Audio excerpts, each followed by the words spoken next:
Off. Hello, my name is Brad Bodnerchuk, and welcome to the Half a Dozen Hospitality Podcast, where we discuss everything hospitality, from the food on the plate to the teams that make it happen and the community that drives this industry forward. On this podcast, we sit down and chat with some of the most exciting, inspiring, and innovative minds that make up one of the most dynamic industries that there is today. And today I have the pleasure of being joined by none other than Anna McMillan. Welcome to the show. Thanks, Brad. I was, excuse me, I was super nervous about messing that up. For those of you that don't know, before I turn the mics on, every single time I do this, I always tell each person I'm sitting down with, I cannot look at you in the eyes when I do my intro because I'll probably start laughing and I don't know why. So I apologize for that brief moment where I'm being super rude and looking at the floor instead of you. Before we dive into this, I want to tell a quick story if I can. I meant to look it up on my phone, but I don't think I could find it. I want to say it was like a year-ish ago. I was introduced to Anna through a mutual friend, and we emailed back and forth, and we emailed and set up a coffee. And the coffee was just to get together and meet each other and chat, because at the time I was getting ready to go down the path of opening up my first restaurant. So I had like my concept brief being done, and I was getting super excited about putting a team together, and I had this opportunity of sitting down with this woman who I knew nothing about, but who was seemingly going on the same path as me. So I met with Anna, and we chatted and kind of shared ideas and kind of shared where we were at and shared challenges. And then we left and kind of went our separate ways. And seemingly I worked on my project and you worked on your project. And then I don't know if you reached out or I reached out. And I was then having a baby, so my restaurant was kind of on hold.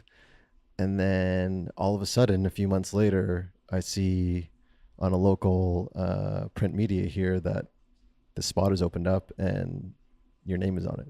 So take us through all of that. Like, how did it go? Like, what happened between that coffee and now? Like, what was that process like for you?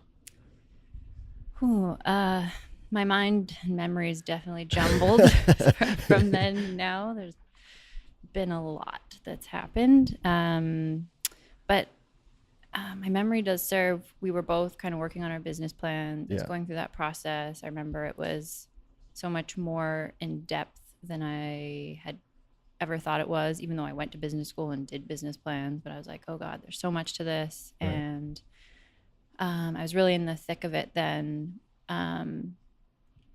And from that point on, I had met with the landlord, submitted an offer to lease, presented my business plan to them and banks and investors, and was, everything was just moving very quickly, and it was exciting and overwhelming and scary and all of those things, but I just knew everything was falling into place the way it was supposed to go. And so I'm just trying to think back. So got the lease, got the contractor, got the plan, right. And construction never goes the way you hope it will.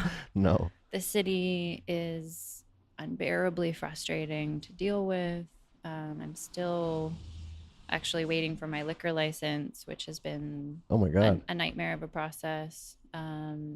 So yeah, lots of sort of challenges, bureaucratic frustrations right. with the city's process. But I've had just the best people working with me. So, just knowing that you've got support is sort of the main thing to kind of keep you going, and just knowing that what we're building is so like much of a dream and this passion that we'll get through anything. Yeah. How I've been dying to ask you those questions, and I've been in a few times as a customer, which has been amazing, and I love this space, and I'm happy to tell all my friends about it and tell them they have to come down and check it out. But when you walk into the space this morning, like you did, and it's closed for business today, so it's just you and I here. But when you walk in, how accurate is this space to what you had, say, when you and I were sitting down for coffees a year plus ago? Is this like mirror image? Have you kind of adapted on some things, or is this pretty close to what you had in your mind's eye? It's really, really close. I think the only piece still missing is that I'd like to be open in the evenings and able to serve Okay. wine and lovely things like that. Hmm. But as far as the actual aesthetic and the physical representation, um, it's definitely everything I wanted it to be. But it's hard to, I didn't have this, perfectly drafted CAD drawing with the colors and a lot of the decisions that I made on the fly, more or less, when some things wouldn't work. And, I didn't have this very detailed architectural plan at Hmm. all. It was the most basic, simple, here's where the sinks are going to go. And that was sort of it. And a lot of the other pieces I really fit together as we went, which can be stressful, but also I think allowed it to develop really organically. And I was able to see it before I had to make the decision. Right. So I love the way it turned out. I definitely learned a lot, and for the next one, and there will be a next one. Yes. There will be all of those learnings that I can take along, but I still love the process of being in the space and building it as we go. I like that. Yeah. Let's talk a bit about your experience, like where you come from as far as industries, because, and feel free to interject here, but I don't recall us sitting down and talking about your extensive experience in the hospitality industry, food and beverage. So why are we here today? Why are we in the Garden Strathcona? Why is this your business? I grew up in a very small town. It's actually not even called a town. It's a community of 30 people in the Kootenays. Whoa, I had no idea. Yeah. My parents are entrepreneurs. They run a small base business. And I grew up with that. I grew up traveling around Canada, selling their wares that they made. And so I felt like it was just sort of part of me. I'd always had this idea of having some sort of business, but not in that formal sense. When I was young, I wanted to have a store. I always invented all these games, and my favorite game to play at my grandma's house was a store that I called Bargain Dealer. Bargain dealer. Okay. And it was in her office, and I would sell her all of her own office equipment every time. And I just was fascinated with the idea. I also spent a lot of time with her in her garden, and I loved reading books about gardens, and I had this fantasy of creating this magical garden with all these, actually, cats, because I loved cats as a kid. And it was just this special place where you could go and feel calm and grounded and connected and inspired, and to create or do whatever you wanted to do. So this is sort of the theme as I'm growing up. When I got to high school, university, I decided I wanted to be a doctor. But I was going to minor in business because I wanted to make my own doctor's office. And there was always the business element. So I went down that path for a while, realized it didn't feel it quite fit. So I did an undergrad in biology. And then I did some soul searching after that. I volunteered at a wildlife rehabilitation center in Namibia. I worked for the University of Alberta on a wolf study. And while I'm super passionate about animals and those causes, it didn't feel like I was quite on the right path yet. So I decided to go back to school for business, partly because I wanted to create something that had bigger impact. I wanted to still be able to contribute and work towards these causes that I really believed in, so supporting animal welfare.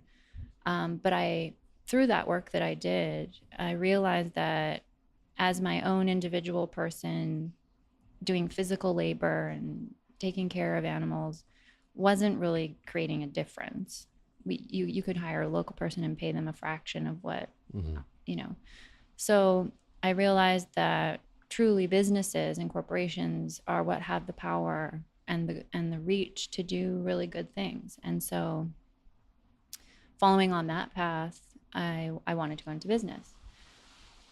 And I knew that I was really fascinated by business and strategy, and quite like biology, I find that businesses are like an ecosystem, and you have to truly understand how everything works together, how if you tweak or impact one thing, the effects over here. And because of that, I felt my brain was really, really good at that sort of overarching view and figuring out how everything is interconnected. And the strategic part of it was what really kind of lights me up. So I went back to school. I did my MBA at the University of Victoria, which was wonderful. I learned a lot and met a lot of great, inspiring people. One of who was Christine Day, the CEO at the time of Lululemon. Okay. She spoke to our class about creating a business through unique strategy, which is Lululemon's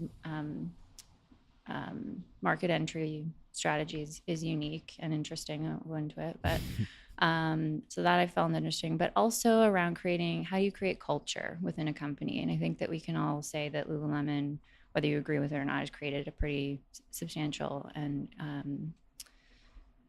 really deep culture. And that really piqued my interest because I wanted to do something and be part of something that aligned with my values.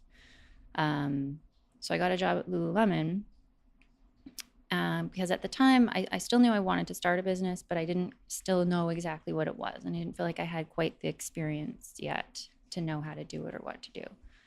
So I worked for Lululemon in business operations and took advantage of all of the development programs that they are very proud to offer.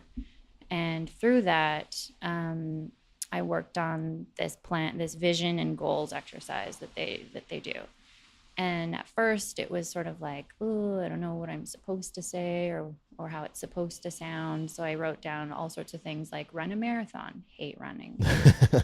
Like, it's sort of hard to, if you're not in the practice of it, or if you're not really in tune, or if you haven't gone deep to think about what really matters to you and what really lights you up and what really motivates you, and not just what you should do or what other people think you should do. So it took a number of iterations, but I finally started to develop this vision, which I felt so empowered by, which was about creating this place. And it was a business, it was a community, it was a collective, it was a family, and it had all of these different elements that all worked together to create something that was really unique and really kind of all-encompassing. And so with that vision, I started to create goals around, okay, writing the business plan, meeting some investors, figuring out the next steps. And I cannot attest strongly enough to the power of writing down your goals.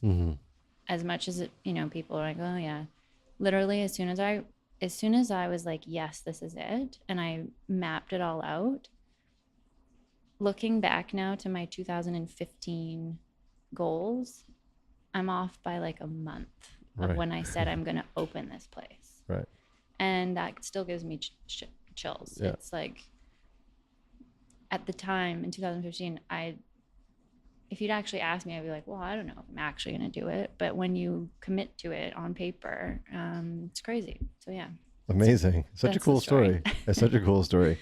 What can this space be? Like, what is your intention for it? Like, what do you want for the Garden Strathcona to be? You mentioned there'll be others in the future, which is fantastic. But what do you want for the experience of the users to be that come into this space? I've always wanted this space to resonate with different people for different reasons, and that's one of the reasons why there's sort of different elements to it. Ultimately, I want it to be a place where people come together to connect with others over shared values. So whether that's just someone bringing a friend along to have a coffee because they enjoy sitting in this space, or if it's because you want to come and do a yoga class. So it doesn't,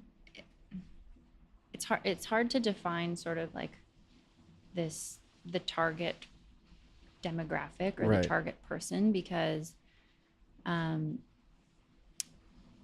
really want it to be something for everyone in a generalized sense. I don't know if that answers your question. Yeah, no, it does. But I also was super distracted, admittedly, when you were answering that question, as I looked to my left and I just realized we've been videotaping the wall for the past. Oh no. But we're gonna keep going. So I'm just gonna fix this. The next question I had for you is, you've been open for how long? Almost 3 months. Okay, so I love asking this question to seasoned people in this industry and people that are new to this industry. So you've been open for 3 months. What would the Anna of today? No, I know this is hilarious. Now the video is upside down, and we're just going to keep this. Literally, is going to be the video that goes up online. Will be people looking at the wall for 10 minutes, and then looking at the ceiling, and then hey, this is what you do. Yeah, just roll with it. You'd roll with it. It's like owning a restaurant or a cafe. So I wanted to pick your brain and ask you, what would the Anna of today tell the Anna of 3 months ago? So like, we're opening the doors, we're turning on the lights, people are coming in. Just a few things that you would say to that Anna then that this Anna now knows. Ooh, okay. I'm sure there's a plethora of things. Yeah. But are there like 2 or 3 that really stick out to you? Yeah, for sure. One would be just go to bed earlier. Like, you need your sleep. Great advice. Yeah. And it's gonna work out. Mm-hmm.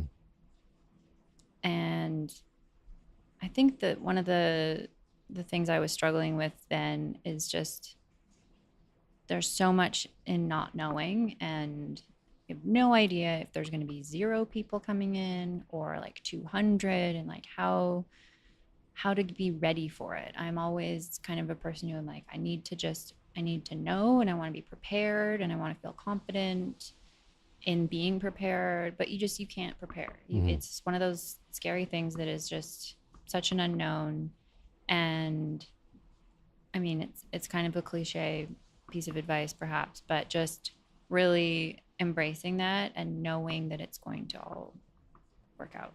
Have you been able to create any certainty? I know in my new business as a consultant, one thing I really pride myself on is working with my clients to create certainty in an industry that I think is so plagued with uncertainty. Like you said, will there be 0 people? Will there be 50 people? Like, these are kind of things that you need to know as a business, because you need to stock the shelves, you need to staff, all those things. So what have you done through the last 90 days ish that has allowed for you to create, as much as you can, more certainty within your business? It's a good question. I think a sort of unique challenge here is that this neighborhood is going through a transition, and this neighborhood is definitely developing. So there aren't really, metrics that you can look at or track traffic. I mean, there's a ton of vehicle traffic here, but are any of them stopping? Probably not. So in order to sort of, get that certainty. Is it just like collecting data every single day and then doing your best to kind of go off of the data that you yourself have in these 4 walls?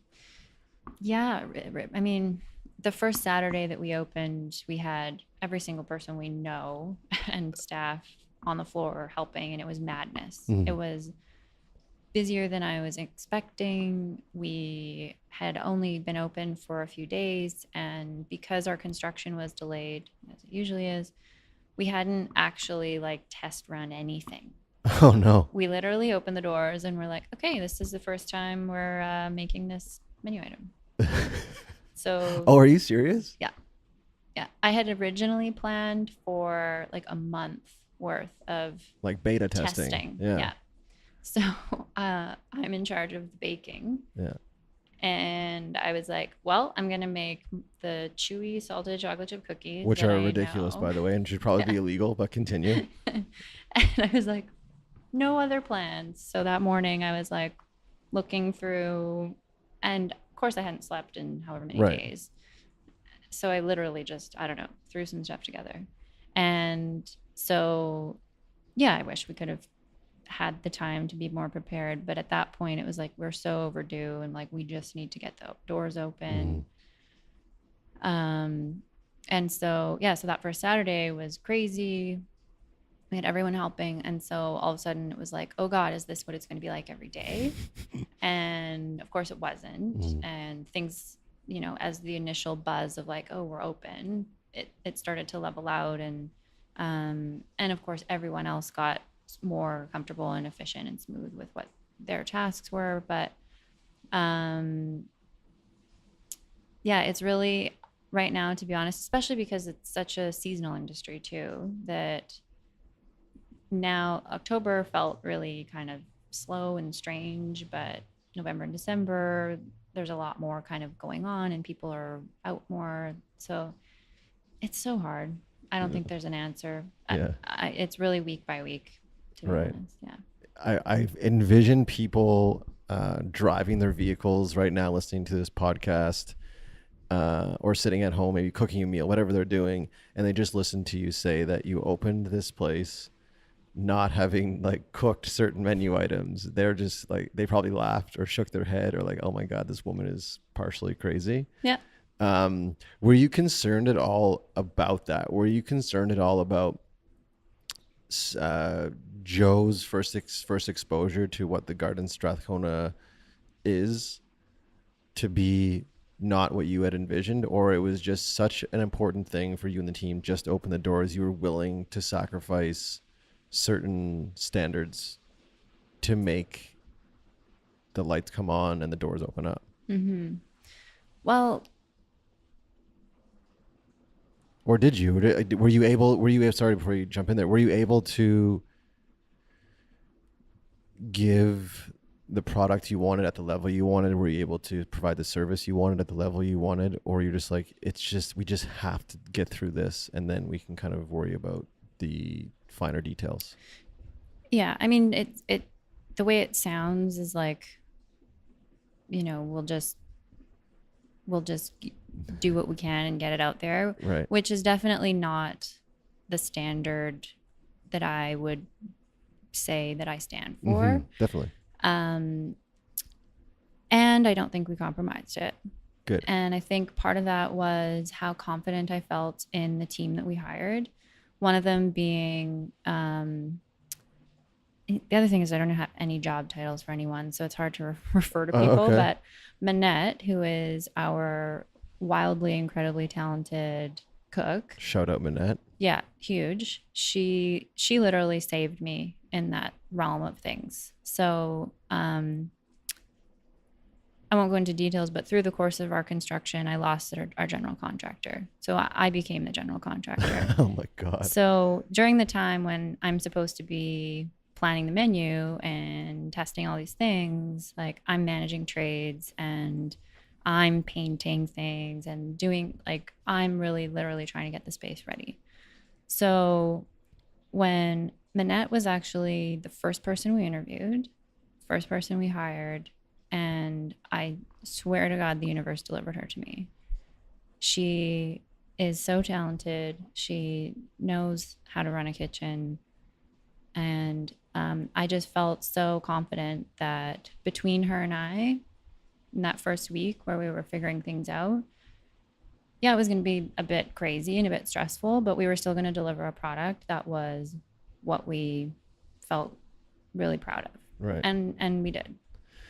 It's so interesting to me to hear that story, and because I didn't realize that was the reality. And I appreciate you being so candid and sharing the truth behind what had to be done to get this business up and running. And I'm sure it's not unique from a lot of other restaurants and cafes. I'm sure that happens a lot, but maybe they're not as open to admitting the fact that, like, we were literally at the last hour of getting this thing open. So I appreciate you being so candid. Mm-hmm. Do you buy into the quote, I personally, I like it a lot. It is, if your first version is perfect, you've waited too long.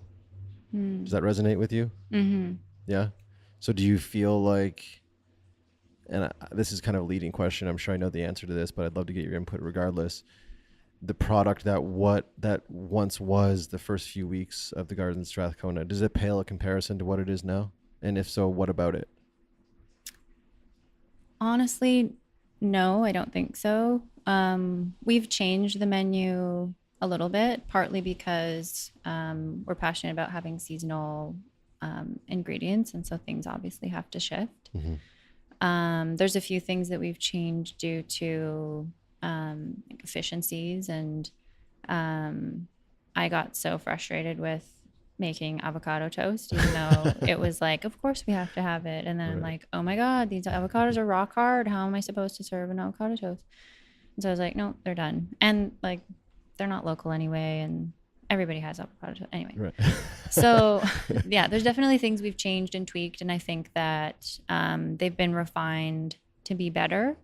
But I mean, our menu offering is fairly simple. We're not, my biggest thing, and this is what I so strongly believe, is like, don't overpromise and underdeliver. I'd 100%. rather start with something simple and execute it well and then build on it for the future. So, I mean, we've only got like 3 bowls, some toasts, and it's not anything complicated. Our volume, we only have 16 seats. Well, we've pushed that a little bit, but we're only allowed 16 seats. So we're not dealing with crazy high volumes. And so I think that by just the nature of the way that the business works, it's very doable. To people that are listening, and I'm going to say females right now because I think you can speak to a lot of them, and males as well, but that are out there and they have an idea and they have a vision and they believe in writing their goals down and they've done that, but they're still struggling with a bit of fear or hesitation or maybe some delusions. Was there anything you were able to put into practice that allowed you to exercise those things, to take this leap and be so vulnerable and take such a big risk? Is there anything like tangible that you can share with the listeners? Or is it just you got to be a little bit insane and delusional? I think a big part of it for me was there was so much that I knew I didn't know. And that was part of the beauty of it, was I knew there were going to be huge challenges. I didn't know what they were yet. And I think that's a little bit what protected me. If I had known in detail, if someone told me ahead of time, like, by the way, your construction's going to be delayed 5 months, you're going to lose an investor, you're going to lose a general contractor, you're going to have to figure things out quickly and in a stressful situation, I'd probably be like, ooh, I don't know if I want to sign up for that. So I think part of the beauty is in the unknown. And it's a piece of personal kind of work that I've been doing over the last few years, is really trying to embrace uncertainty, because I've lived my whole life like really grasping onto certainty and getting confidence from that. So embracing the uncertainty and just trusting yourself. And deep down, I think we all have a knowing, and it's so easily overshadowed by fear and doubt and all of these things. But if you look at sort of the flip side to fear and doubt, it's like possibility and opportunity. And, you know, there's so much out there that's waiting for you to like ask for help and ask for support. And if you enroll the right people in the, like, no one can do it alone. That's the other big thing. And my tendency, my personality has always been a little bit of a like, I've got this, and like I'll do it. But I knew, fortunately, early on that there's no way I could have done it alone. And I enlisted my 2 business partners now, who are the most incredible support. And I think a lot of people overlook the real necessity of like emotional support. And you know, there's lots of tangible things and mentorship and advice, but knowing that you've got people who like have your back even when like it's really dark, and really not looking good. I think that adds to that confidence and adds to just that knowing that it's going to work out. Right. So during opening hours, I've been in, and I've been in by myself, and I've been in with some friends, and I've been able to kind of sit back and watch you work in the space, pardon me, which I find super intriguing.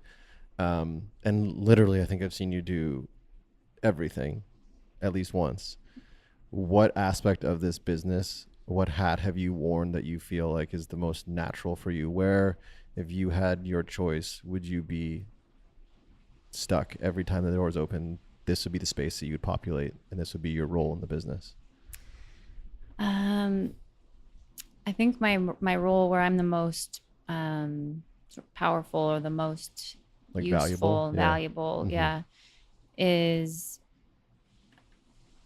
having that sort of what I was explaining earlier, the view of the business and how everything interconnects and works like together. the biology of it. Yeah. And what I've realized, one big learning for me was for the first solid month and most of the second month, I was in the kitchen for the majority of the time. And I realized like there was so much other components that I wasn't getting to and that I was falling behind on, or that I just wasn't being proactive about. And so I realized you have to know like where you're the most valuable, as you're saying. So I think for me, I really need to have my hand in a little bit of everything to be certain that everything is working the way that it is. And because this business is so multifaceted and there's so many components, it is a bit of a what's the right word? It's like a dance to really.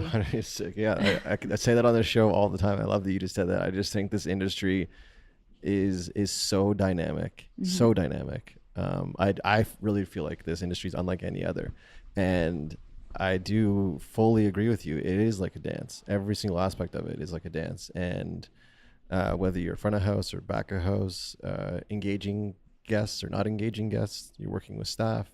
Like you really have to understand even what style of dance. Do you know what I mean? And you really have to kind of read the room and be very conscious of everything. Yeah. And I feel like a person in your position, it's imperative that you have a keen eye and a keen sense for that, because everything really kind of vibrates off of you.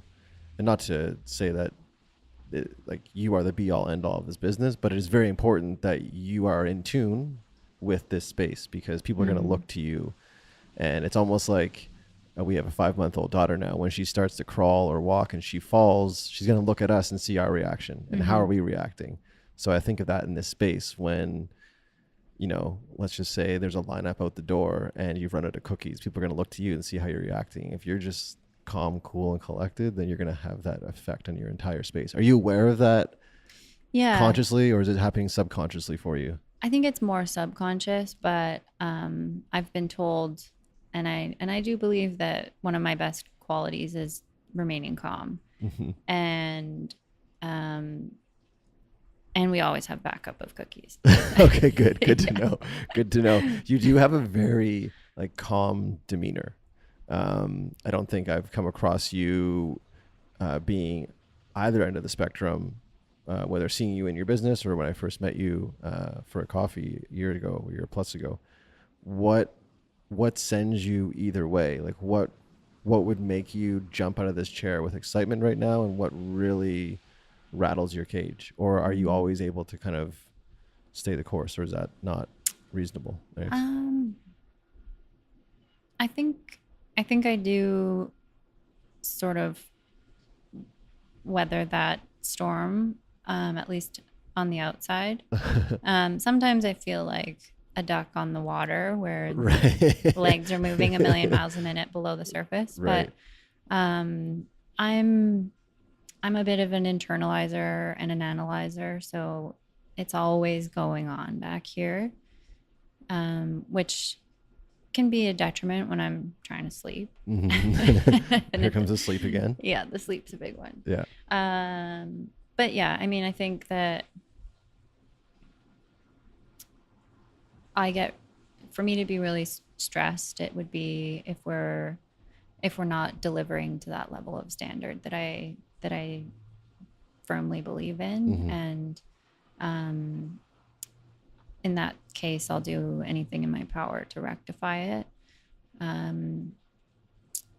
But I do, at the same time, I've never really felt that way here, because again, I feel that the people who come in, the staff that we have, the whole community has embraced us so much. It's something that I definitely hoped for, but at the same time didn't want to expect. And it's been just an incredible feeling.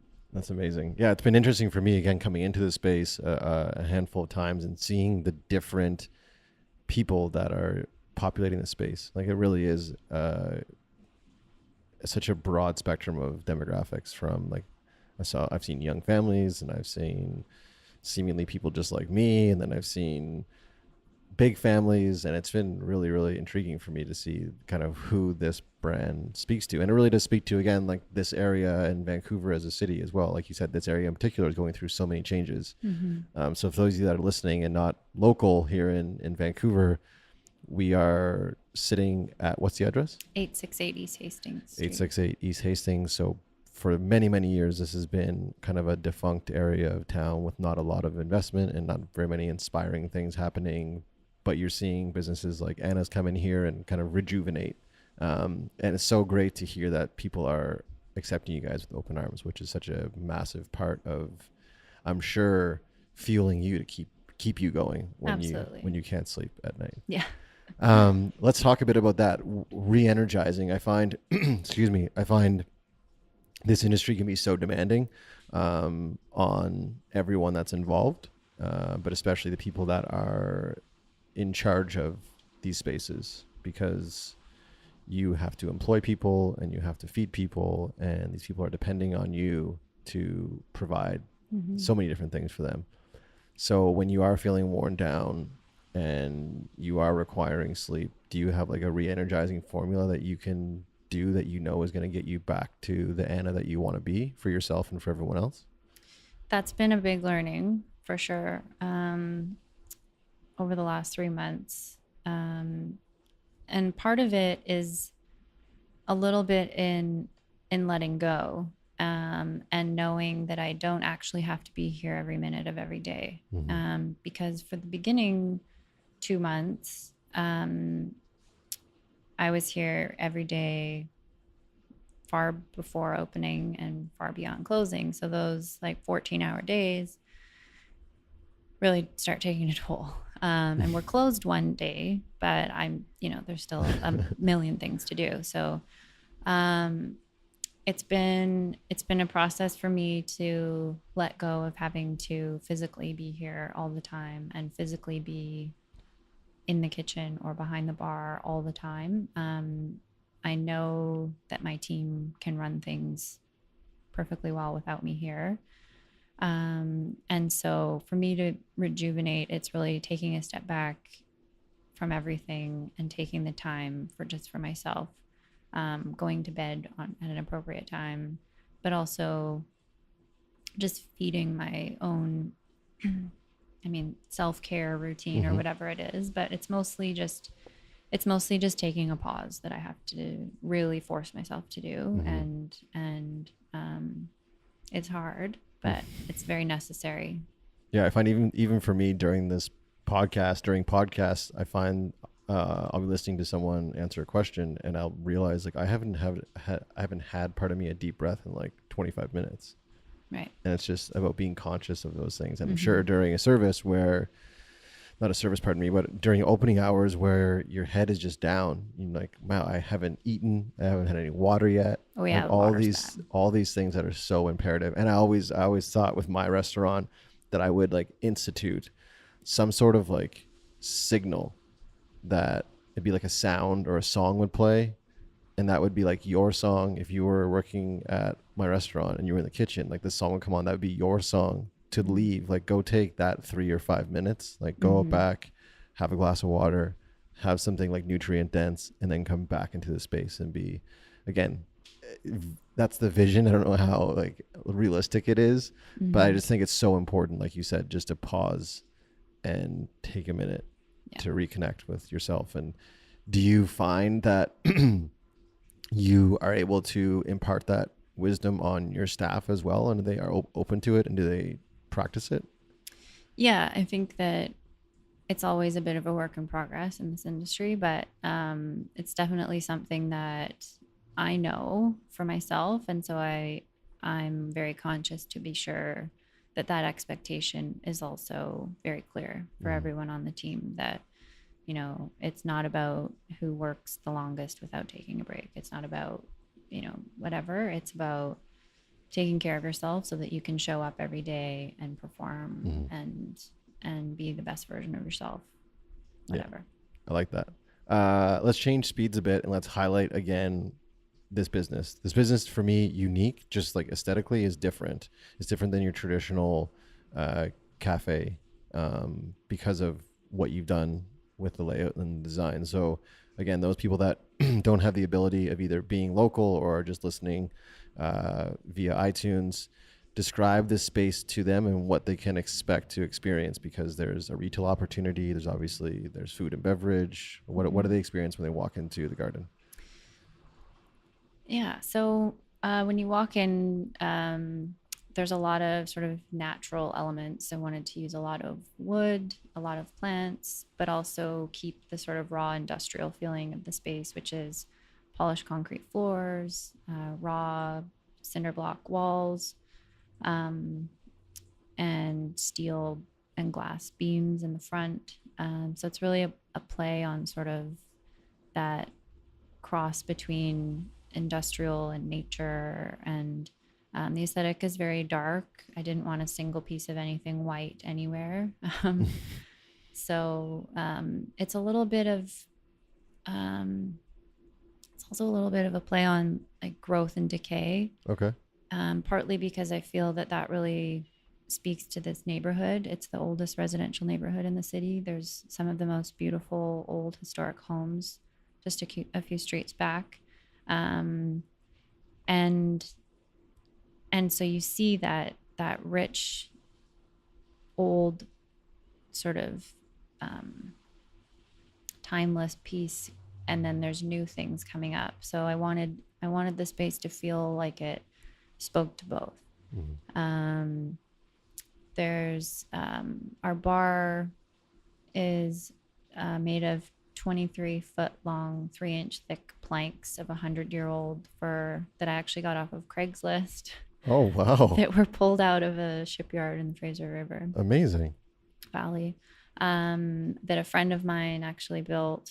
I had to get resourceful when things started to go a little bit sideways, but that's so cool. I had no idea. Actually, it turned out better than I'd even imagined. So that's the beauty of really like embracing things as they go. And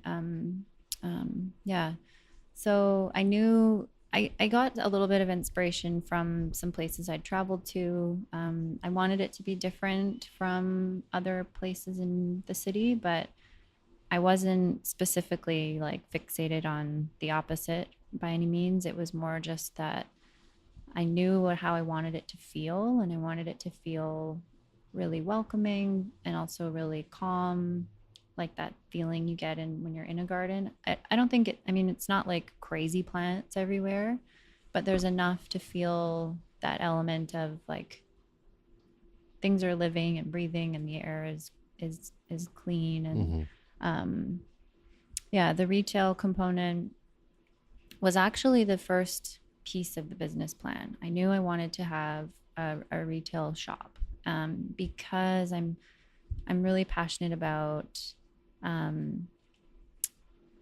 conscious consumerism, sort of what I call it. And people truly do vote with their dollars. I love that saying. And it's really one of those things that every time you buy something, you are voting for something. You're choosing, you're supporting. And I don't think enough people have conscious awareness of that. And so one of my sort of really overarching goals is to bring awareness of that to more people. So the retail products that we have were sourced very intentionally around highlighting entrepreneurs, independent brands that stand for something greater than just a material consumer transaction. So that was what started it. I wanted to have an intentional, curated group of products that people could learn about and share with their friends and family.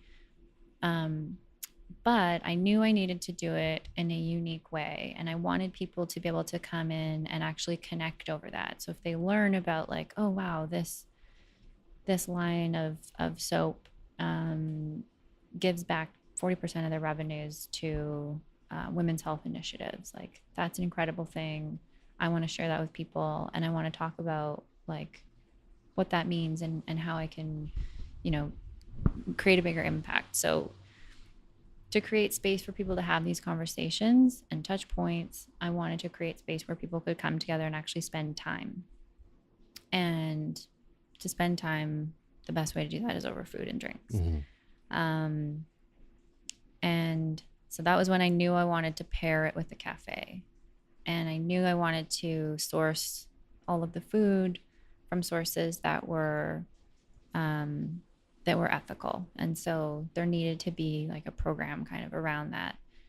And I also knew that I wanted to be able to sort of bridge that all by having space for people to come together for classes or events or workshops or dinners, long table dinners. This one sort of dream I have is to host a long table dinner with all of the suppliers that we work with, so that everyone can connect. And it's this approach more to like collaboration and for idea sharing and for inspiration, rather than like we're all in business and we're competitors sort of thing. So I wanted to challenge what traditional retail is, and I wanted to bring everything in one place so that people would come here, as I said earlier, for more than one reason and for more than one occasion.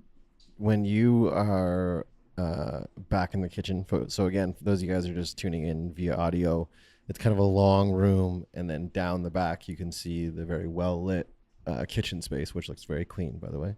When you're back there, and you can kind of peek your head out and see, the hustle and the bustle and people drinking and chatting and sharing, what happens to you? Like, is it goosebumps? Is it a smile? Is it a quick little pat on the back and then you're back to work? Like, what do you see, and what is the visceral response you get from seeing people occupy your space and use it how you want it to be used? Yeah, it's an incredible feeling. And it's one that, to be honest, I've had to be conscious of noticing, because especially the first month, it's like you're so got blinders on, and it's like we just have to get through the day and like, all of those things. And so when you do, lift your head up and say like, oh my God, the space is full and people are connecting and sharing and talking and really enjoying themselves, it's so gratifying, because that's the reason why we created the space. And to see it in real life every day is like just, it's hard to have words for it. I like that. This show is called the Half a Dozen Hospitality Podcast. So I have 2 questions for you that I ask every single guest. Kind of putting you on the spot, but I feel like you can do it. You've done so well already. Sorry, something in my throat. So I have for you, Anna, the half a dozen have-tos. Stay with me here. I need from you 1 to 6 items that you've experienced in your life that our listeners have to experience, meaning a trip you've taken, an album you've purchased, a book you've read, a piece of art you've stared at, a flavor you've tasted, a smell you've smelt, whatever it is. Doesn't have to be food related or not. 1 to 6 things that you've experienced that you feel like our listeners have to experience. Okay. The first one that immediately came to mind was listening / feeling a lion roar. Ooh, okay. So I went to Namibia. I mentioned on this wildlife rehabilitation center. I volunteered there. And it was the first time I'd ever, well, seen a lot of these animals in not the zoo, In their habitat. in their Yeah. habitat. And I'll never forget when a lion roars, you feel it before you hear it almost. And it really like, it just reverberates through your whole body. And there's nothing more like powerful and raw and like real than that. And I'll never forget it.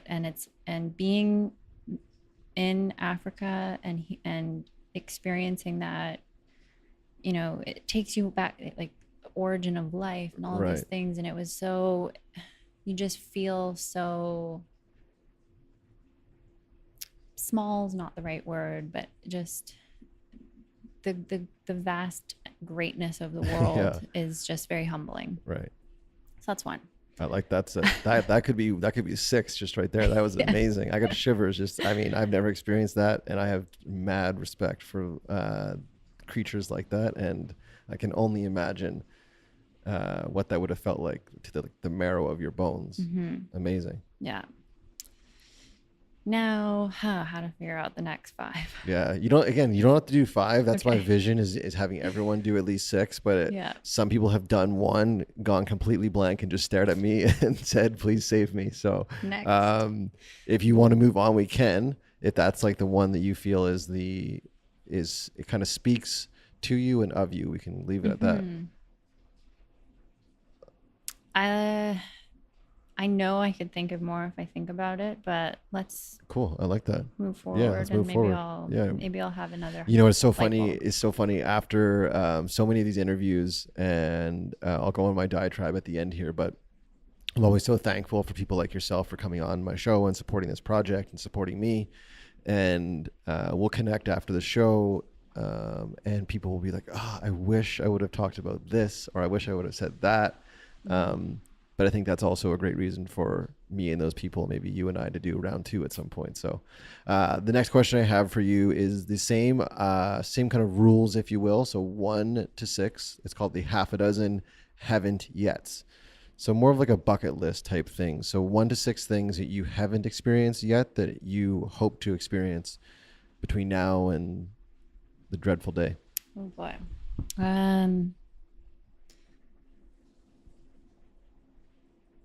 Or have you done it all? Definitely haven't done it all. So many travels. I'm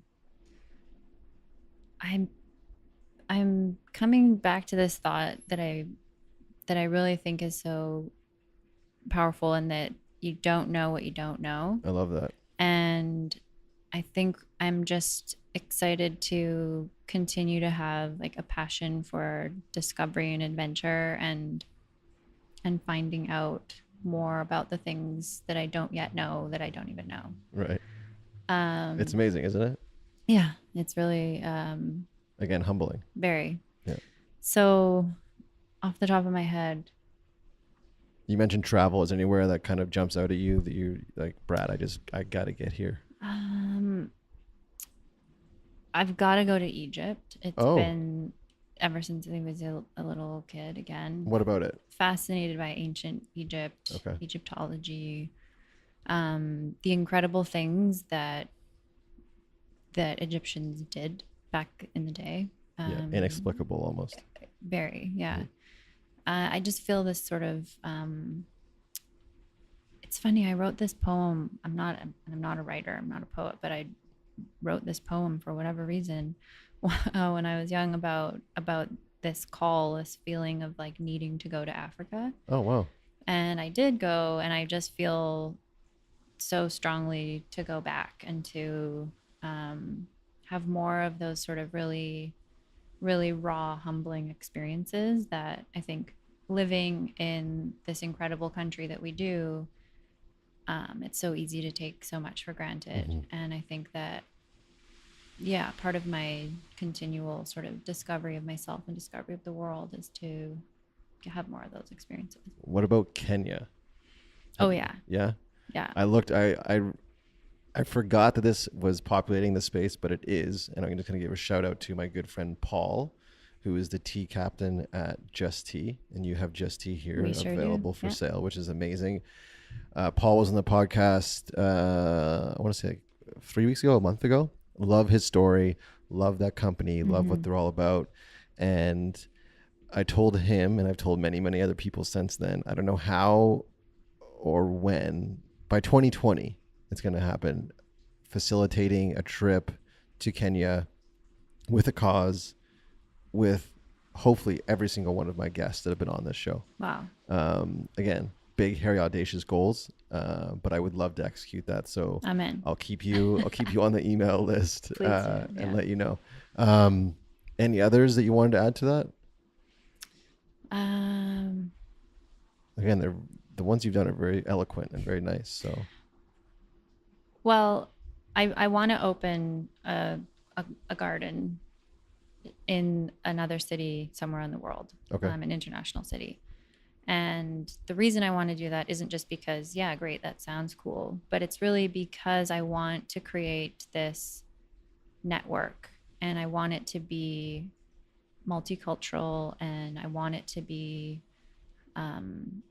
something that creates like more bridges and more understanding and more awareness. And so I really feel that by creating places like this, spaces like this in other cities to connect other people and to grow this network is what this is really all about. So for some reason, I think Copenhagen would be a great spot. I love Copenhagen. Oh yeah? Yeah. I could see this being in like a really cool shipping container in Copenhagen somewhere. Yeah. So if you're listening and you're in Copenhagen and you are looking for an investment opportunity, reach out. Let me know. Yeah. Before we wrap it up, I do want to celebrate you for a moment and say how cool it is that I got to drive down here today and briefly reminisce about our coffee we had. Again, I want to say a year, maybe 13, 14 months ago, where we shared our ideas. And I'm not really done with mine yet. I still want to, and it will be a reality for me, just not right now.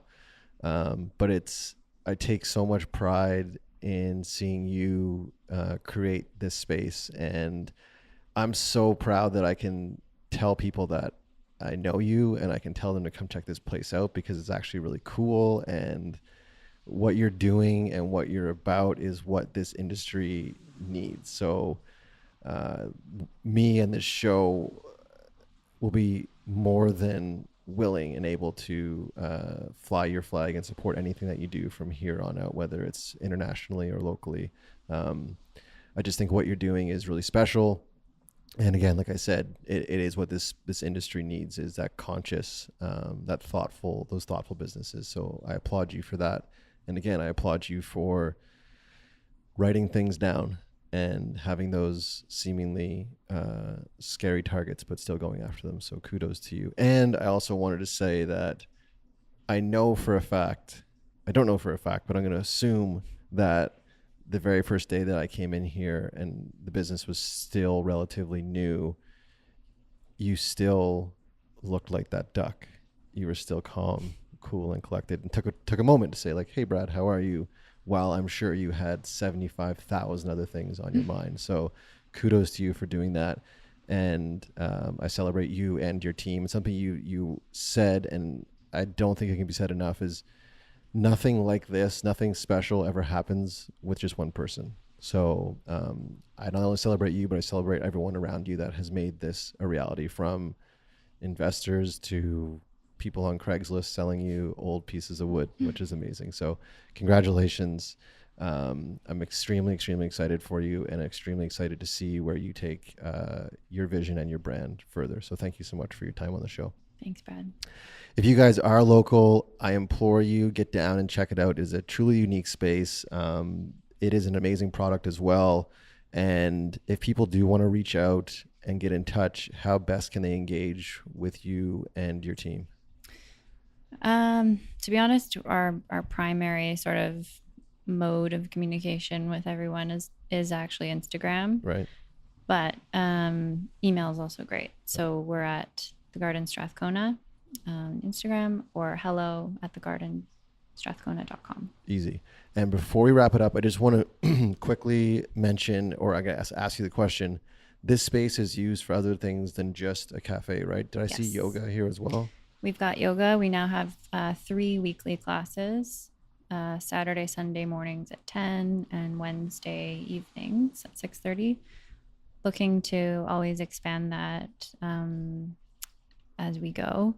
We're doing different workshops. We rent the space out as well, just for photo shoots or baby showers, you name it. Actually, we've got a really cool improv comedy event coming up. Oh, cool. When's that? Next month, December Okay. 8th. Oh, nice. So it's, the sky's the limit. I mean, reasonably, but yeah, lots of cool things happening. And my goal is definitely to sort of expand that and really grow that piece of it. 'Cause I think that's where a lot of the really special connections come from. Yeah, definitely. I say it ad nauseum on the show. So if you guys listen all the time, I apologize. I'm going to say it again. The most valuable thing I believe we all have is time. So thank you so much, Anna, for giving me yours on your quote unquote day off. Guys, she came in and opened up just for me, which I truly, again, appreciate. I want to thank you guys so much for tuning in as you do week after week. I appreciate your support. Again, give Anna and her team a follow on social media. And if you are local, please come in and support them and what they do. And until next time, guys, be good and do good. That's it. Did it. Thank you. You did great.